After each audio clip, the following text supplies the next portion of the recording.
નમસ્કાર મિત્રો ઊન ઘર્ષણના 17 દિવસમાં શું બદલાયું છે, કેસ ક્યાં પહોંચ્યો છે, આવેદન નિવેદન, લડીશું જીતીશું, આ બધી બાબતો દૂર કરતા એફઆઈઆરમાં શું છે, પોલીસ પાસે શું પૂરતા પુરાવા છે, સામે દલીલો શું છે, શું એફઆઈઆરમાં પણ ભેદભાવ કરવામાં આવ્યો છે, રાગદ્વેષ રાખવામાં આવ્યો છે.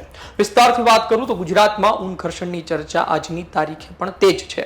એ પછી ભારતીય જનતા પાર્ટીની સભામાં તેની અસર હોય કે પછી જે તે નેતાને તેનું નુકસાન હોય, ચર્ચાતું રહ્યું છે. થરાદમાં આવેદનપત્ર પણ આપવામાં આવ્યા અને આવનાર દિવસમાં શું કરવામાં આવશે તેની વાતો પણ કરવામાં આવી. પણ વાત એ છે કે ઊન ઘર્ષણ શા માટે થયું, તેની પાછળ કોણ હતા, પોલીસે ફરિયાદ દાખલ કરી છે તો તેમાં પણ શું છે અને વિરોધ દલીલ શું છે, થોડી પ્રારંભિક માહિતી આપી દઉં. કિંજલબેન રબારી ખૂબ સારા ગાયક છે, તેમણે પ્રેમ લગ્ન કર્યા અશોકભાઈ ચૌધરી સાથે. આ પ્રેમ લગ્નનો વિરોધ થયો, ઠાકરસિંહ રબારી સહિતના આગેવાનો ઉત્તર ગુજરાતથી સામે આવ્યા અને ત્યારબાદ કિંજલબેન રબારી પોતાના ઘરે પાછા આવી જાય છે. જે બાદ કંકુબેન ચૌધરી કે જેમણે રબારી સમાજમાં લગ્ન કર્યા, કોની સાથે, મહાદેવભાઈ રબારી સાથે, ઓગડના ઊનમાં તેઓ રહેતા હતા. પરંતુ ભાભરના રૂણી ગામે સંમેલન કરવામાં આવે છે અને ત્યારબાદ કેટલું ટોળું ઊન પહોંચવા નીકળે છે અને ઘર્ષણ થાય છે. ઘર્ષણ બાદ ફરિયાદ દાખલ થાય છે, મામલો મોટો બને છે. પરંતુ આટલા દિવસો પસાર થઈ ચૂક્યા છે, હવે કેસ ક્યાં પહોંચ્યો છે, આ બાબતે અમે વકીલ સાથે વાત કરી હતી. સાંભળો તેમણે શું જવાબ આપ્યા છે અને ખરા અર્થમાં તેમનું કહેવું શું છે. હવે આમાં જે જૂથની ફરિયાદ થઈ છે એફઆઈઆર, એમાં 5-6 જણની ધરપકડ થયેલી, એ લોકો જેલમાં છે, કસ્ટડીમાં છે, જેમના રિમાન્ડ પણ કોર્ટે મંજૂર કરેલા હતા. અને બીજા લોકો જે છે એ પોતાની રીતે આગોતરા જામીન અલગ અલગ એડવોકેટ જોડે મૂકેલા છે. પણ હજુ આમ જોવા જઈએ તો 20 તારીખથી આગોતરા જામીન અને રેગ્યુલર જામીનની અરજીઓ મૂકવા છતાં આજે 5-6 તારીખ થવા આવી છે તો પણ હજુ સુધી એ લોકોના ઓર્ડર થયા નથી. અને કાર્યવાહી આમ જોવા જઈએ તો એક તરફી જ ચાલી રહી હોય છે એવું લાગી રહ્યું છે. એક વાત એ છે કે તમને કેમ એવું લાગી રહ્યું છે, અથવા તો તમારી દલીલ શું છે, કઈ રીતે એ લોકો બેકસૂર નિર્દોષ છે? કારણ કે આર્ટિકલ 21 તો આપણને લગ્ન કરવાની આઝાદી આપે છે, કોઈ વ્યક્તિ કોઈ સાથે લગ્ન કરી શકે. એક ટોળું ત્યાં પહોંચે છે અને એ દિવસે કે જે દિવસે ભાભરના રૂણીમાં સંમેલન મળે છે, ત્યાં ભડકાઉ ભાષણ પણ ઘણા લોકો કરે છે. ત્યારબાદ એ જ દિવસે ત્યાં એમની સાથે વાતચીત કરવા માટે જવું અને ત્યારબાદ આ ઘર્ષણ થાય છે.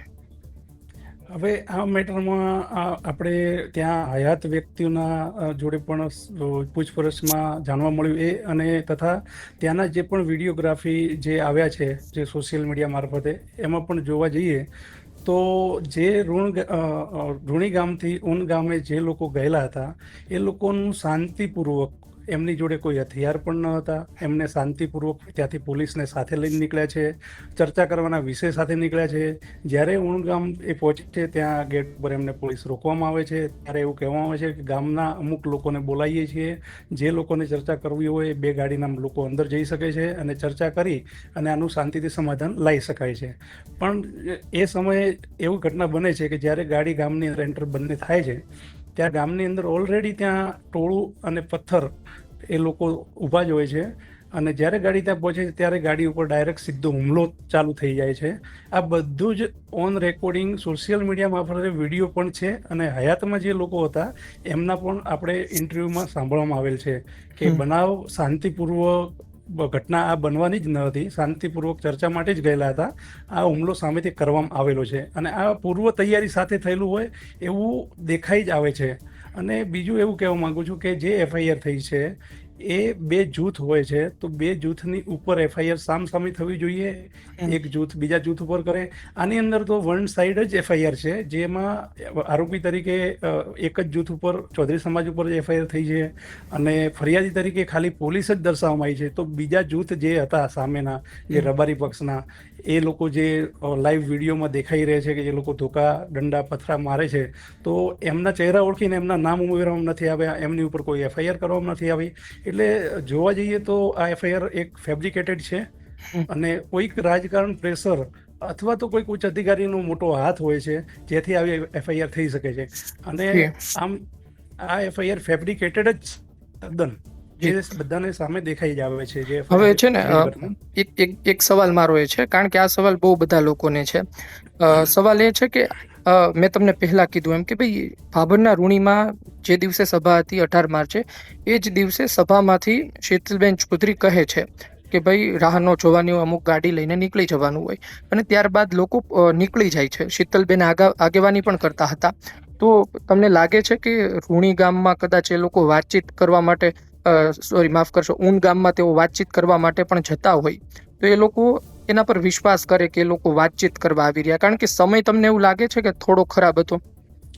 આમ જોવા જઈએ તો આ જે ડિસિઝન એકદમ ફાસ્ટ લેવું ને એ વ્યાજબી નથી, પણ અમુક સમયે વધારે સંખ્યા એકઠા થઈ હોય અને અમુક બોલવાથી લોકો જતા હોય, પણ એ સમયે એમને લાઈવ વિડીયોમાં પણ બોલેલા છે કે આપણે 5-25 ગાડી કાઢો, હું આગળ આવું છું, પણ એ સાથે પોલીસ પ્રોટેક્શન સાથે આપણે શાંતિથી ચર્ચા કરવા માટે જઈએ છીએ. એ પણ એમને લાઈવમાં બધાને કહેલું છે, જે અમુક વિડીયોમાં તમને પણ જોવા મળશે.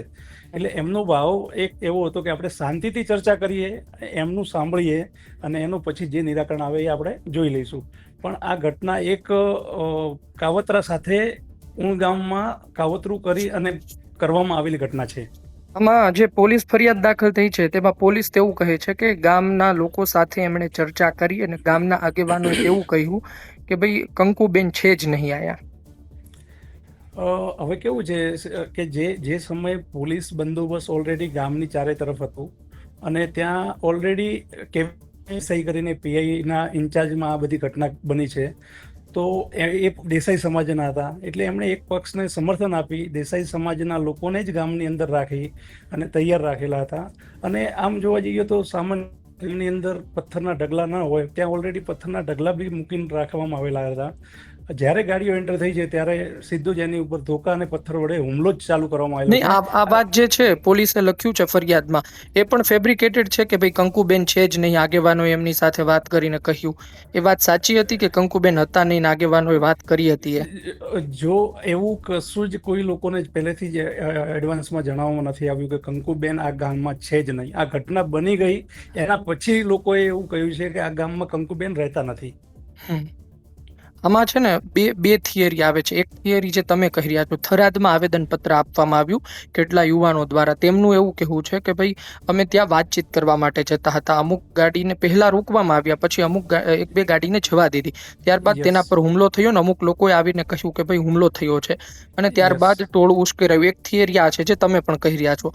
બીજી જે છે પોલીસ ફરિયાદમાં તેમનું કહેવું એવું છે કે ભાઈ ભાભરના રૂણીમાં સંમેલન મળ્યું ત્યારથી શીતલબેન ચૌધરીની આગેવાનીમાં તેઓ આવે છે અને ત્યારબાદ તેઓ ઊનમાં પ્રવેશે છે, ઊન બસ સ્ટેશન પાસે પ્રવેશે છે. એક સ્કોર્પિયો આવે છે, જે ફરિયાદી પોલીસ કર્મચારી છે તે કહે છે કે સ્કોર્પિયોને રોકવા જતાં તે સામે હુમલો પણ કરે છે, પણ તેઓ બચી જાય છે. તેમણે હેલ્મેટ પહેર્યું હતું, એવો લોખંડના પાઇપ પણ મારે છે, પણ હેલ્મેટ પહેર્યું હોવાથી તેમને નુકસાન થતું નથી. અને ત્યારબાદ કેટલાકની ત્યાં અટક કરે છે ને ત્યાં ઓવરબ્રિજ છે, તો ઓવરબ્રિજથી પણ પથ્થરમારો શરૂ થઈ જાય છે અને ત્યારે હાજર રહેલા લોકો પણ આગેવાનો સાથે વાત કર્યા બાદ પણ સમજતા નથી અને પછી પથ્થરમારો શરૂ કરે છે અને ત્યારબાદ પોલીસ લાઠીચાર્જ કરે છે, ટીયર ગેસ છોડે છે અને પછી અટકાયત કરવામાં આવે છે અને અમુક 1 લાખ જેટલી કિંમત પણ લખવામાં આવી છે કે નુકસાન થયું છે.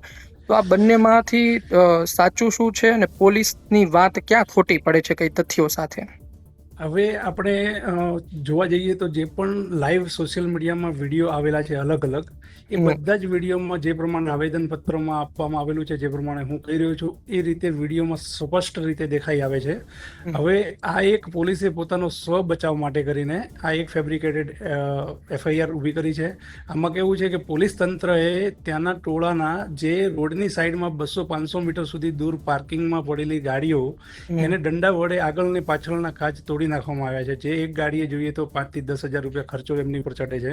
એટલે એ લોકો ચૌધરી સમાજને આર્થિક રીતે તોડવાનો પણ પ્રયત્ન કર્યો છે કે જેથી કરીને લોકો ફરીથી આવી રીતે કોઈ જગ્યાએ કોઈ સમાજની સામે સાચી વાતમાં ઊભા લડવા માટે તૈયાર ના થાય, સાચી લડત લડવા તૈયાર ના થાય સરકાર સામે પણ. એટલે એ પોલીસ તંત્ર પોતાના બચાવ માટે કરીને આ ફેબ્રિકેટેડ ઊભી કરવામાં આવેલી છે આખી FIR. અને આમ જોવા જઈએ તો બીજા જૂથના લોકો ઓલરેડી વિડીયોમાં એમના કોલ રેકોર્ડિંગ્સ, એમના ઇન્સ્ટા બધી જ જગ્યાએ દેખાઈ આવે છે કે એ લોકો ત્યાં હાજર છે, આ પથ્થરમારો કરે છે, દંડાથી ગાડીના કાચ તોડે છે, હુમલો કર્યો છે, તો પણ એમના ક્યાંય નામ FIRમાં ઉમેરવામાં આવ્યા નથી કે એમની કોઈ ધરપકડ કરવામાં આવી નથી, સરકાર તરફથી પણ કોઈ સહકાર આપવામાં આવ્યો નથી. આમાં જે એક દ્રશ્યો ખૂબ વાયરલ થઈ રહ્યા છે, દ્રશ્યોમાં સફેદ કલરની કાર છે અને તેને લાકડીઓ વડે મારવામાં આવતો હોય, કારના કાચ તોડવામાં આવતા, આજુબાજુ ટોળું હોય. તો ખરા અર્થમાં એ કાર કોની હતી?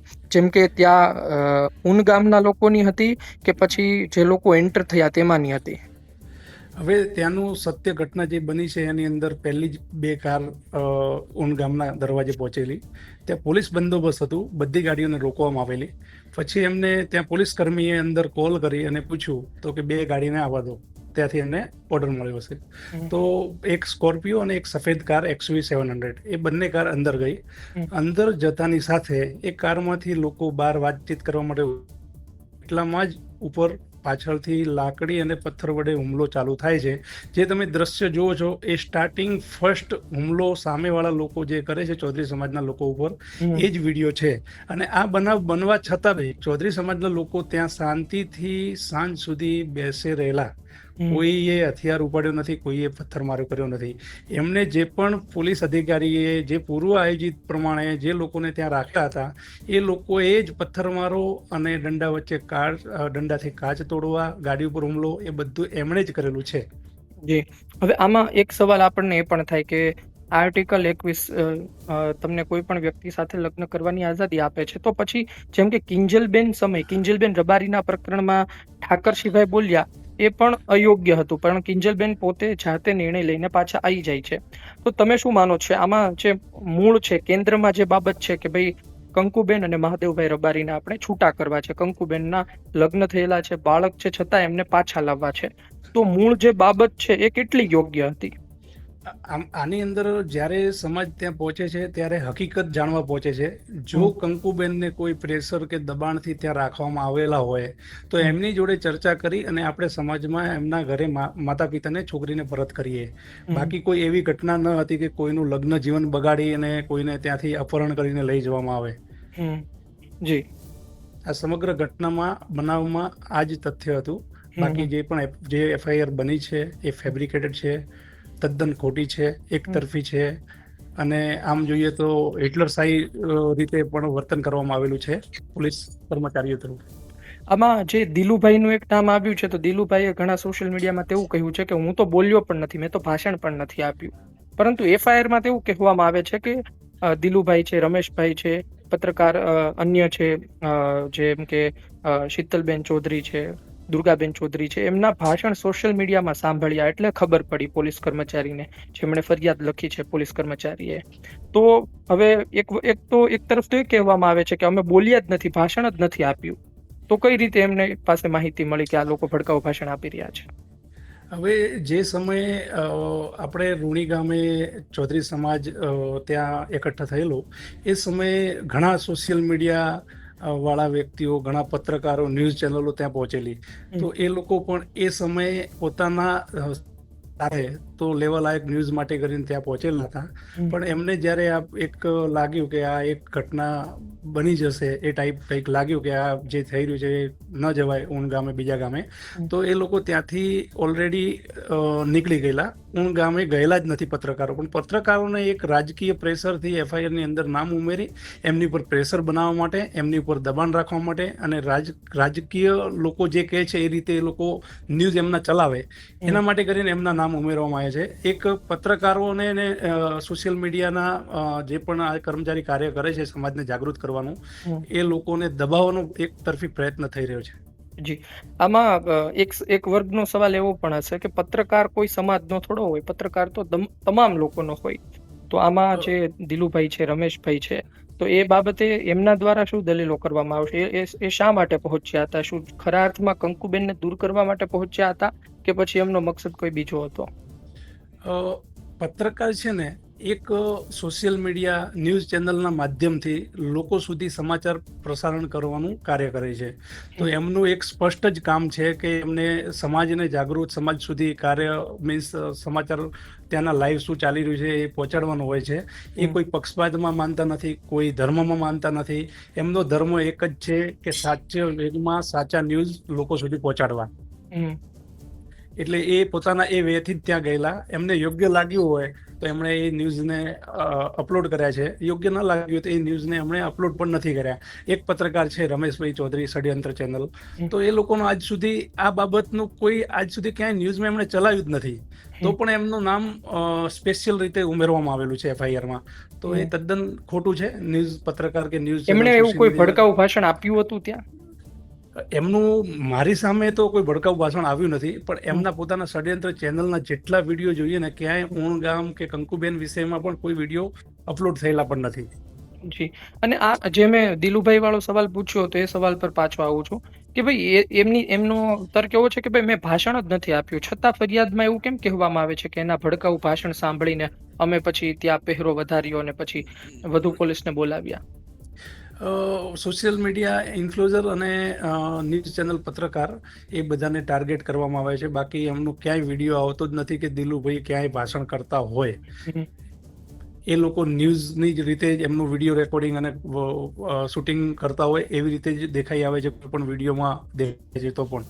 અને એ લોકો ઊણ ગામે તો ગયેલા જ નથી, ત્યાં એમનું કોઈ પ્રૂફ નથી, પોલીસ જોડે નથી કે ત્યાં ઓલરેડી સ્થળ ઉપર ગયા જ નથી, તો પણ એમનું ઊણ ગામના ટોળાની અંદર પણ એમનું નામ ઉમેરવામાં આવેલું છે. જી.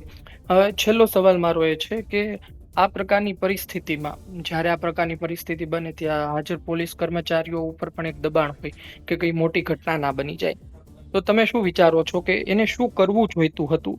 અને ખરા અર્થમાં ભૂતકાળમાં આવી ઘટનાઓ બની હોય છે તો એમાં શું થતું હોય છે? જો આવી રીતે જે આ પર્ટિક્યુલર આ જે ઘટના બની છે એની અંદર જો પોલીસ અધિકારી ઈચ્છે તો આ કોઈ બનાવ બનવાનું જ ન હતું. કેમ કે જ્યારે ઊણ ગામથી રૂણી ગામથી એ લોકોએ નક્કી કરી અને ચર્ચા કરવાનો વિષય નક્કી કરીને ત્યાં નીકળવાનું વિચારે છે, ત્યારે પોલીસને સાથે પ્રોટેક્શન સાથે લઈને નીકળે છે. તો પોલીસને ઓલરેડી ખબર જ છે આ લોકો ત્યાં જાય છે, અને એ લોકોનું એક જ ગોલ છે કે અમારે ચર્ચા કરવી છે. કોઈની જોડે કોઈની ગાડીમાં હથિયાર નથી, કોઈ વસ્તુ જ નથી.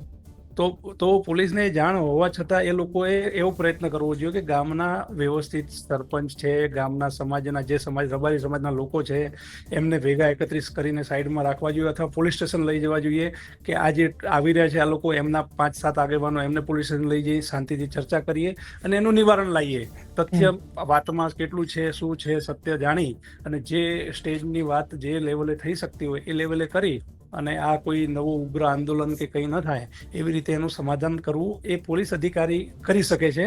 અને ઓલરેડી એમને ધ્યાનમાં હતું જ કે આ ટોળું ત્યાં નીકળ્યું છે તો એ કરી શકતા હતા, એમની જોડે એ સત્તા હતી, પણ એ સત્તાનો દુરુપયોગ કરવામાં આવ્યો છે અને એક તરફી શાસન ચલાવી, એક તરફી ચૌધરી સમાજ ઉપર જ એમણે હુમલા કરાઈ, એમની ઉપર જ એફઆઈઆર કરાઈ છે અને પોલીસ તંત્રએ હિટલરશાહીનું કામ કર્યું છે. આ સમગ્ર બાબતમાં વચ્ચે પણ સવાલ પૂછી લો છેલ્લે કે બીએનએસ ની કઈ કઈ ધારા ઉમેરવામાં આવી છે ને કેટલી આકરી પડશે હવે? આમ હવે આપણે જોઈએ ને તો ટોળું છે એટલે ટોળાની અંદર જે પણ ટોળા એકત્રિત થવા, પછી ઘાતકીય હથિયાર વડે હુમલો કરવો, મર્ડર કરવાની કોશિશ કરવી, એવી રીતે કોઈ જ કલમ બાકી રાખી નથી, બધી જ કલમો ઉમેરાઈ છે. આની અંદર આપણે જોવા જઈએ તો ગુજરાત હાઈકોર્ટની અંદર ક્રોસિંગ કરવી જોઈએ ફરિયાદ, તો આપણે એનું સત્ય બહાર આવે અને ક્રોસિંગમાં એફઆઈઆર રદ પણ થઈ શકે છે. જી. આપ અમારી સાથે જોડાયા, અલગ અલગ બાબતે આપે સ્પષ્ટતા કરી. જોઈએ આવનાર દિવસમાં વધુ શું અપડેટ સામે આવે છે. અને હા, ખાસ એ પણ પૂછી લઉં કે કેટલા લોકો અત્યારે પોલીસ પકડમાં છે, કેટલા લોકો હજુ સુધી બહાર છે? કારણ કે 16 પર નામચોક ફરિયાદ છે, બાકી 800 થી 1000 નું ટોળું છે. આ જે બનાવ છે એની અંદર 6 લોકો અરેસ્ટ કરેલા છે જે પોલીસની જોડે જેલમાં હોય, અને 2 લોકો છે એ ઝાપટામાં હતા, જે લોકોને પોલીસે દંડા માર્યા હોય એના લાઈવ વિડીયો પણ છે એમની જોડે, અને એમનો હાથ તૂટ્યો હોય છે, હેમરેજ થયું છે, એવા લોકો છે 2 હોસ્પિટલમાં છે. અને બાકીના લોકો જે છે એમણે આગોતરા જામીન મૂક્યા છે. એટલે આમ આપણે કહેવાય આરોપી ભાષામાં તો એ ફરાર છે. જી. છેલ્લો સવાલ આમાં એ પૂછી લઉં કે પોલીસે જે ફરિયાદ દાખલ કરી છે કે સ્કોર્પિયો આવે છે ને કાળા કાચ વાળીને કચડી નાખવાનો પ્રયત્ન હતો અને પછી લોખંડનો પાઇપ મારવામાં આવે છે, હેલ્મેટ પહેર્યું હતું એટલે બચી ગયા, જે ફરિયાદી પોલીસ કર્મચારી લખે છે, તો એમની પાસે એવા પુરાવા છે કે જે ટોળું આવ્યું હતું એ લોકોએ જ તે આ રીતનું આ જે બનાવ બન્યો છે એના જે પણ વિડીયો ઓનલાઈન સોશિયલ મીડિયામાં ફરતા થયા છે એ તમામ વિડીયોને એકત્રિત કરવામાં આવે ને તો સરકાર, કોર્ટ અને કોઈ પણ અધિકારી એને સત્ય ખ્યાલ આવી જ જાય વિડીયો જોતા જ કે આની અંદર આખું એક ફેબ્રિકેટેડ એફઆઈઆર બનાવવી અને પૂર્વ આયોજિત યોજનાથી સામેના પક્ષે ચૌધરી સમાજ ઉપર હુમલો કર્યો છે. બાકી એવું કોઈ બનાવ નથી કે કોઈ પોલીસ કર્મીને કચરવાનો પ્રયત્ન કર્યો હોય કે કોઈની પાઇપ મારી હોય. ઓલરેડી કોઈની જોડે કોઈ હથિયાર હતું જ નહીં. જે સમાધાન અને ચર્ચા માટે ગયેલા લોકો હતા કે જે કોઈ બબાલના તથ્ય કે ઉદ્દેશ્યથી ગયેલા જ નથી. પોલીસ પાસે પુરાવા છે અને પોલીસે એવી કોઈ વાત મૂકી છે? પોલીસ જોડે એક પણ એવો પુરાવો નથી કે જે વિડીયોથી લીધો હોય અને એમને કોઈ પાઇપ મારી હોય કે એમની ઉપર હુમલો કર્યો હોય. જી ધન્યવાદ. આપ અમારી સાથે જોડાયા, સમગ્ર માહિતી આપવા બદલ ખૂબ ખૂબ આભાર. Thank you. તમે સાંભળ્યું કે વકીલે શું કહ્યું. આરોપી પક્ષના વકીલ છે. ઘણા લોકો કહે છે કે આરોપી પક્ષના વકીલ હોય તો એ હંમેશા આરોપીનું તાણવાના છે, આરોપી તરફથી વાત કરવાના છે. એ થોડું કહેશે કે એમના જે વ્યક્તિ છે જેના પર આરોપ લાગ્યો છે તે ખોટા છે, તેના પર કાયદેસર કાર્યવાહી કરો. તે તો ના કહે, સીધી વાત છે કે ના કહે, પરંતુ તેમની દલીલો જાણવી આવશ્યક હોય છે, જરૂરી હોય છે કે તેઓ શું કહેવા માંગે છે, શા માટે કેસ લાંબો થયો છે. આ જ કારણોસર અમે તેમને સવાલો કર્યા હતા અને બંને તરફી સવાલો કર્યા છે કે તેઓ ત્યાં શું કામ પહોંચ્યા હતા, તેઓ શું વિચારતા હતા, બે પ્રેમ કરતા વ્યક્તિઓને છૂટા પાડવાનો અધિકાર શું છે, શા માટે આ ઘર્ષણ થયું, તેમની દલીલો શું છે, વિરોધ શું છે. તેમણે કહ્યું કે પોલીસ પાસે કોઈ પુરાવા નથી. એક ગાડીના દ્રશ્યો ખૂબ વાયરલ થઈ રહ્યા છે. ગાડીને આજુબાજુથી તોડફોડ કરવામાં આવતી હોય. કહેવામાં આવે છે કે ગાડી જે લોકો અંદર ગયા હતા તેમની છે અને પહેલા હુમલો કરવામાં આવ્યો હતો. આ બધી બાબતો કહેવામાં આવી છે અને તેમની પાસે સોશિયલ મીડિયાના પુરાવા પણ છે. જોઈએ આવનાર દિવસમાં વધુ શું જાહેર કરવામાં આવે છે, કેસ ક્યાં પહોંચે છે. આપનું શું કહેવું છે કોમેન્ટ બોક્સમાં લખજો. 100%ની વાત છે કે બે પ્રેમ કરતા વ્યક્તિ જેઓ લગ્ન કરીને સાથે રહે છે, બાળક છે, તેને જુદા કરવાનું તમે ક્યારેય ના વિચારી શકો, તેને જુદા ન કરી શકો. એ બંને જુદા થવું હોય તો થઈ શકે, એમાં ત્રીજા વ્યક્તિની કોઈ દખલગીરીની જરૂર નથી. અને આ બધા મુદ્દા પર આટલા બધા લોકો ભેગા થાય એ પણ આપણને સવાલ થાય. અને જો ભેગા થઈને પછી પરાણે બળજબરીપૂર્વક દૂર કરવા ઈચ્છતા હોય તો પછી કાયદાની રીતે ચાલવો જોઈએ. હવે અમે સવાલમાં પણ તમને કહી દીધું છે કે ભાઈ પરિસ્થિતિ શું સર્જાણી હતી. આપનું શું કહેવું છે કોમેન્ટ બોક્સમાં જરૂરથી લખજો. આપ શું વિચારો છો? એફઆઈઆરમાં જે લખવામાં આવ્યું છે એ સાચું છે કે પછી જે થિયરી છે કે બે ગાડીને જવા દીધી, ત્યારબાદ તેના પર હુમલો થયો, પછી અન્ય લોકો ગયા, ઉશ્કેરાઈ ગયા અને ત્યારબાદ ઘર્ષણ થયું, એ વિશે પણ આપ આપનો અભિપ્રાય કોમેન્ટ બોક્સમાં લખજો કે શું બંને તરફ ફરિયાદ થવી જોઈએ. આપ શું વિચારો છો? અને વાત રહી ઠાકરસિંહ રબારીની, તો ઠાકરસિંહ રબારીનું નિવેદન વ્યક્તિગત હોવાથી, એટલે કે તેમણે જે તે સમયે હથિયારવાળું નિવેદન આપ્યું હતું એ પણ વડગામના જે તે વ્યક્તિ માટે હતું. એટલે કે સામાજિક કોઈ આખા સમાજ માટેનું નિવેદન નહોતું અને જનરલ નિવેદન પણ નહોતું, એ વ્યક્તિગત નિવેદન હતું. આ જ કારણોસર તે બાબતે સવાલ પૂછવો અમને યોગ્ય ના લાગ્યો. આપનો અભિપ્રાય આપ કોમેન્ટ બોક્સમાં લખજો કે આપ શું વિચારો છો. ધન્યવાદ.